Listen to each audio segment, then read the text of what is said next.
Hi, so this is me talking through the IB biotechnology option module. So this is kind of chapter 1. So it starts off talking about how microorganisms are great because they are very versatile in terms of metabolic pathways, and then the advantages of microorganisms in biotech, which are because they're small, they have a fast growth rate, they are grown on a range of nutrient substrates, they can produce a range of different products, and that the conditions are pretty easy to monitor because you only have so many things you need to look at.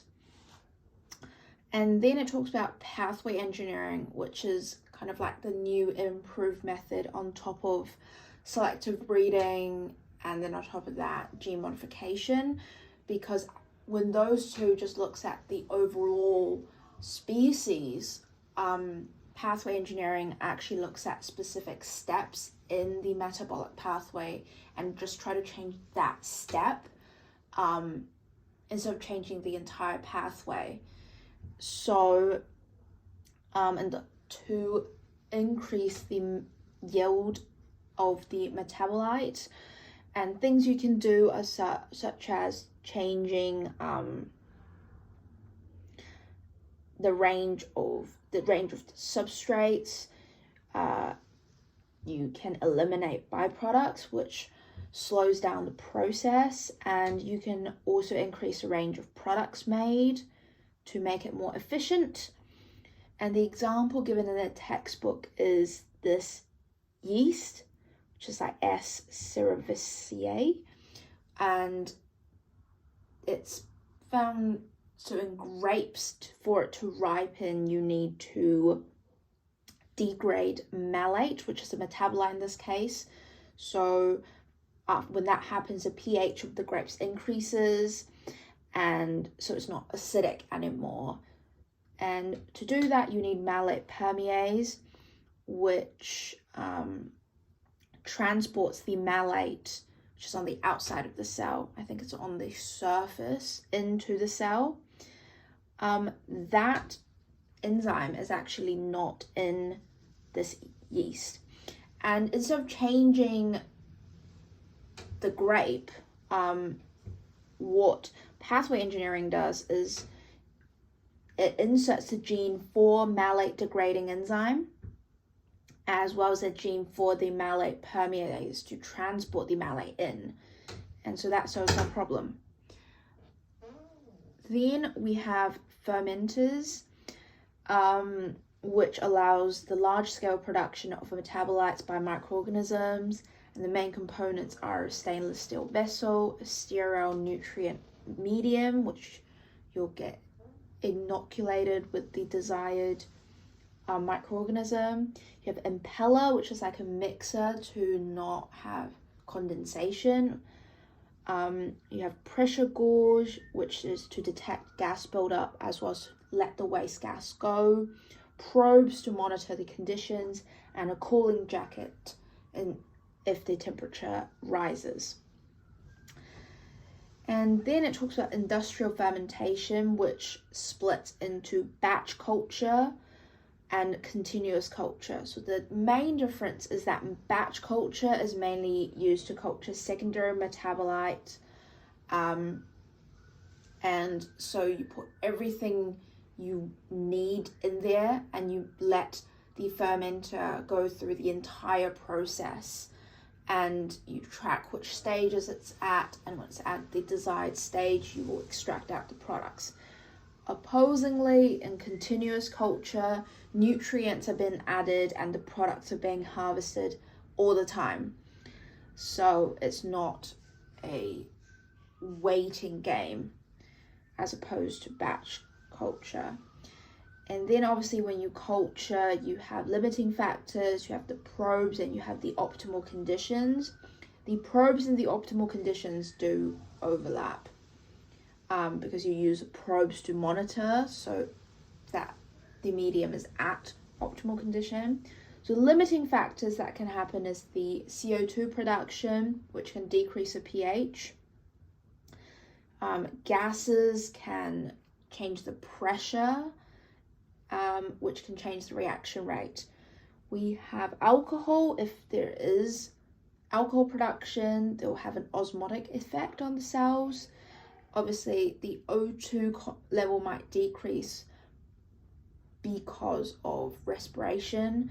And then if there is heat produced as a byproduct, the temperature is going to increase.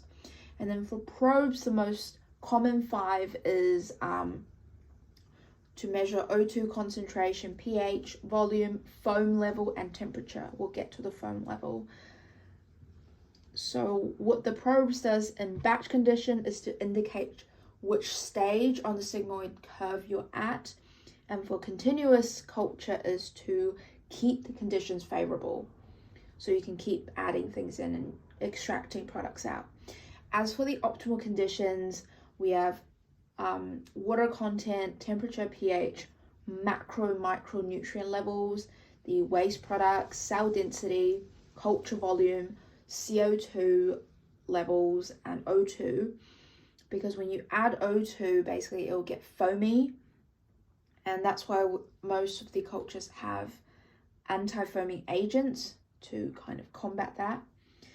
Then it gets to the application side, and the 4 things is the first 2, I tend to look at them together because it's quite easy when you compare and contrast them, is deep tank batch fermentation to mass produce penicillin, and industrial production of citric acid, which is like food preservative and flavor enhancer.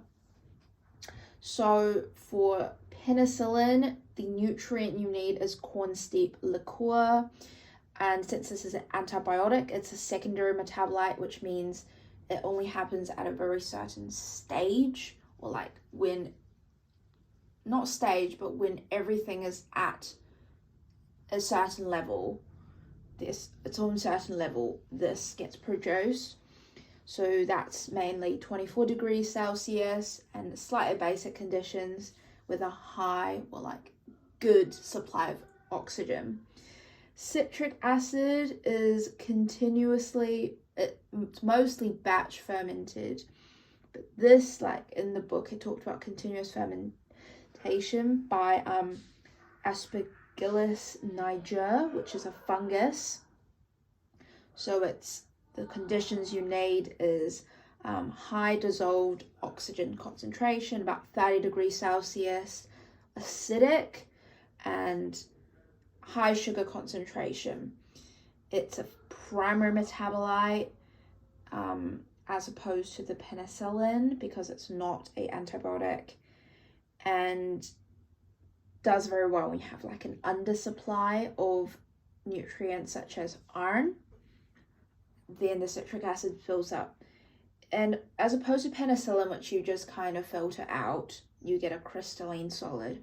This one, after you filter out, for citric acid you need to add it to calcium hydroxide and you'll get calcium citrate, which can then be used to make citric acid. Then it's the gram-positive and gram-negative staining. The main difference is that gram-positive is got a thick peptide dodecane in the cell wall, whereas gram-negative is quite thin. So when you add crystal violet, they both bind, but the gram-negative crystal violet will wash away when alcohol is added because it's thin, it's not binding on properly, whereas the thick one, which is gram-positive, it's in there so it doesn't wash away, so you don't see a color, but it's still there. Then lastly, we have biogas production by bacteria and archaean from organic matter in fermenters. Biogas is mainly talking like methane and CO2, so maybe try to think of that as a product, especially in balancing equations, will be helpful. So step 1 is you use organic waste and you make that into organic acids, alcohols, hydrogen gas, and carbon dioxide. Step 2, so whenever you have hydrogen and carbon dioxide produced, you just kind of ignore it, at least in the second step. You continue with the acid and alcohol to break it down even more, and that you'll make acetate, hydrogen and carbon dioxide. So those 2 steps, you both use eubacteria. The third step, you need archaea, specifically methanogens, and it will go under one of 2 pathways. The first one is carbon dioxide and hydrogen making methane and water. The second one is a breakdown of ethanoic acid into methane and CO2.